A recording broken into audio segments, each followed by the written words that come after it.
review jamblang ala-ala Cimehong.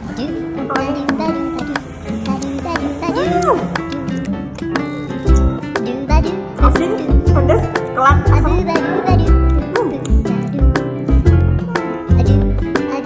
Hai, di Aceh itu lagi musimnya buah jamblang begini. Nah, kalau bahasa Acehnya itu boh jambekle.